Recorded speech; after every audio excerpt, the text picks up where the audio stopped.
अध्यक्षको पदभार ग्रहण गर्नुहुने व्यवस्थापन समितिका अध्यक्षज्यूलाई यो अस्पताललाई आगामी दिनमा राम्रो अस्पतालको रूपमा अगाडि बढाउनको निमित्त आफ्ना प्रयासहरू जारी राख्नुहुनेछ। उहाँको कार्यकाल पूर्ण रूपमा सफल हुनेछ। म हार्दिक शुभेच्छा र शुभकामना व्यक्त गर्न चाहन्छु। उहाँहरूले यो अस्पताललाई यो ठाउँसम्म ल्याउनको निमित्त ठूलो मेहनत गर्नुभएको छ। म उहाँहरूलाई पनि हार्दिक धन्यवाद दिन चाहन्छु। अब यो छोटो समय छ, धेरै लामा कुराहरू नगरौँ। मैले 2-4वटा कुराहरू मात्र तपाईँहरूको बीचमा राख्न चाहन्छु। यतिखेर गण्डकी प्रदेश सरकारको स्वास्थ्य मन्त्रालय गण्डकी प्रदेशको स्वास्थ्यको क्षेत्रमा अलिकति व्यवस्थित ढंगले काम गरौँ, यस क्षेत्रका समस्याहरूलाई पहिचान गरौँ र तिनलाई समाधान गरौँ। अस्पतालहरूका सेवा प्रवाहका प्रक्रियाहरूलाई सहज र छरितो बनाऊँ। 16 महिना भएको छ र यो बीचमा गण्डकी प्रदेश सरकारको स्वास्थ्य मन्त्रालय अन्तर्गत रहेका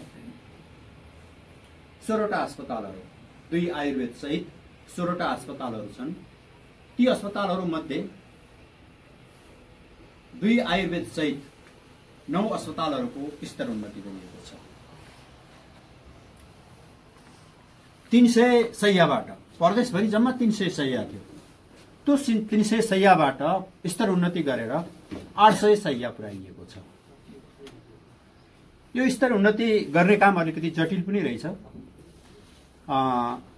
48 सालदेखि स्तर उन्नति नगरिरहेको अवस्था, स्तर उन्नति गर्न रोकिएको अवस्थालाई हामीले चिरेर अस्पतालहरूको स्तर उन्नति गरेका छौं।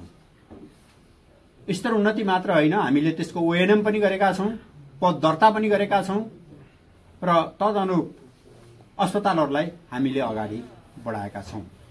जबसम्म अस्पतालहरूको स्तर उन्नति गरिँदैन, अस्पतालहरूका भौतिक संरचनाहरू निर्माण गरिँदैन, विशेषज्ञ डाक्टरहरूको व्यवस्थापन गर्न सकिँदैन, औजार उपकरणहरूको व्यवस्थापन गर्न सकिँदैन, तबसम्म नागरिकहरूले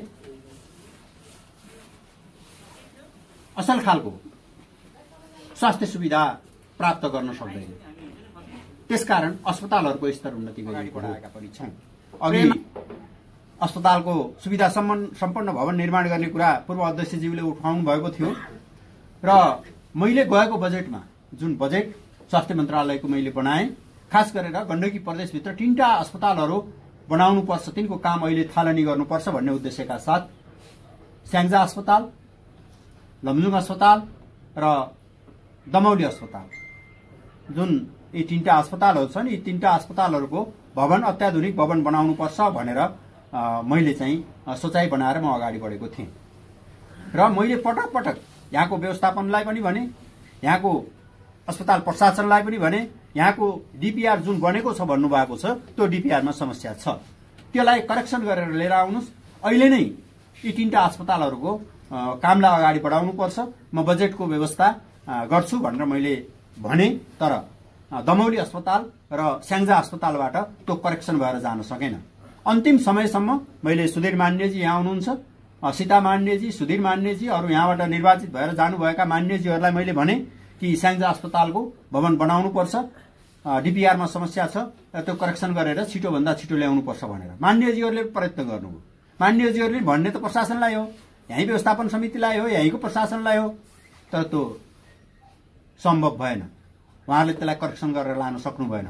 एउटा मात्र अस्पताल लमजुङ अस्पतालले त्यसलाई करेक्सन गरेर लिएर आयो र अहिले लमजुङ अस्पतालमा अत्याधुनिक भवन निर्माण गर्नको निमित्त गण्डकी प्रदेश सरकारको स्वास्थ्य मन्त्रालयले 14 करोड बजेटको व्यवस्था गरेको छ।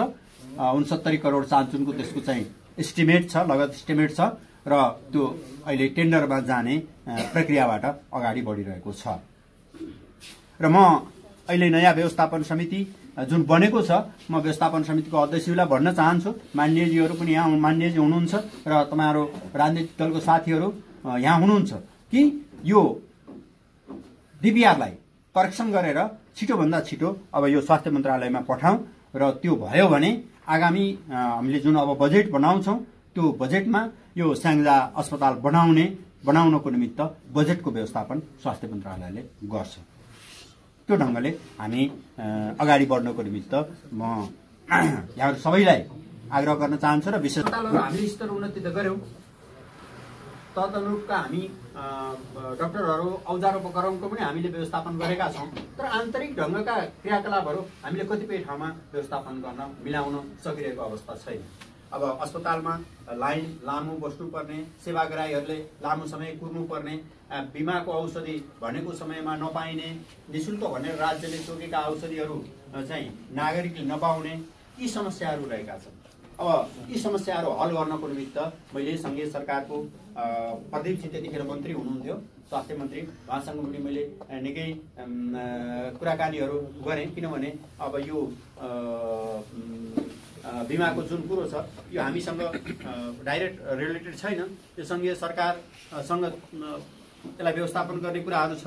त्यसैले हामी त्यतातर्फ पनि ध्यान दिएर अगाडि बढिरहेको अवस्था रहेको छ र अस्पताललाई राम्रोसँग अगाडि बढाउनको निमित्त हामी जे जति साधन स्रोत हामीसँग छ त्योबाट पनि हामी धेरै कुराहरूलाई व्यवस्थापन गर्न सक्छौं। त्यसको निमित्त अस्पताल प्रशासन र अस्पताल व्यवस्थापन पक्ष दुवै पक्षको चाहिँ एउटा सक्रियतामा ती कुराहरू भर पर्छन्। अब कतिपय ठाउँमा मैले चाहिँ अब नियमित मैले अनुगमन अस्पतालको गरि नै रहेको छु।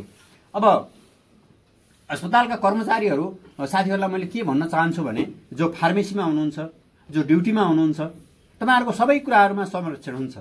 अभिभावकत्व प्रदान स्वास्थ्य मन्त्रालयले गर्छ, तर दुई तीनटा कुराहरूमा सचेत बन्नु पर्यो। व्यवस्थापन समिति पनि सचेत बन्न पर्यो, अस्पताल प्रशासन पनि सचेत बन्न पर्यो र कर्मचारीले पनि आफूलाई महसुस गर्नु पर्यो। हामी जनताको स्वास्थ्य जस्तो संवेदनशील क्षेत्रमा काम गरिरहेका छौं। सरकारको नुनपानी खाएर हामीले काम गरेका छौं नि कर्मचारी साथीहरूले। त्यसकारण आफ्नो ड्युटी आवरमा कुनै पनि प्रकारको चाहिँ ड्युटी गर्ने कुरामा कन्जुसाइ चाहिँ गर्नु भएन, त्यसमा ढिलासुस्ती गर्नु भएन, त्यसमा लापरवाही गर्नु भएन।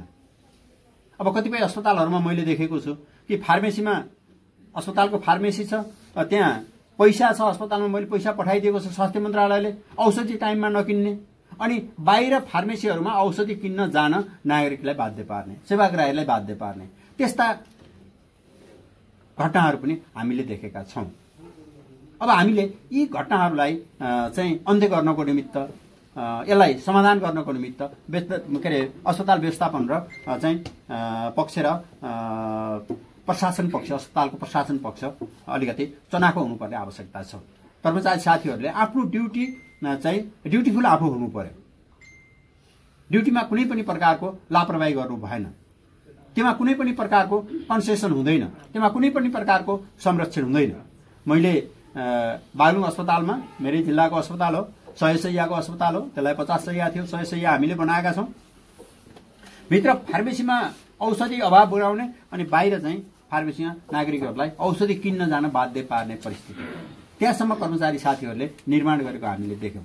र मैले त्यहाँ भने कि तपाईहरुले यस प्रकारको काम गर्ने हो भने विद्यमान कानून कार्यविधि जे छ त्यो अन्तर्गत रहेर कारबाही गर्न सक्ने परिस्थिति छ भने त त्यही भित्र रहेर हामी गर्छौं, होइन भने कानून बनाएर कार्यविधि बनाएर पनि तपाईहरुलाई कारबाही हुन्छ। यस्ता कामहरुमा छुट हुँदैन भनिसकेपछि त्यहाँ अलिकति सुधारको अवस्थाहरू देखिएको छ। त्यसकारण हामी यो नियमित अनुगमनको कुराहरूलाई पनि हामीले ध्यान दिने हिसाबले हामी अगाडि बढिरहेको अवस्था छ।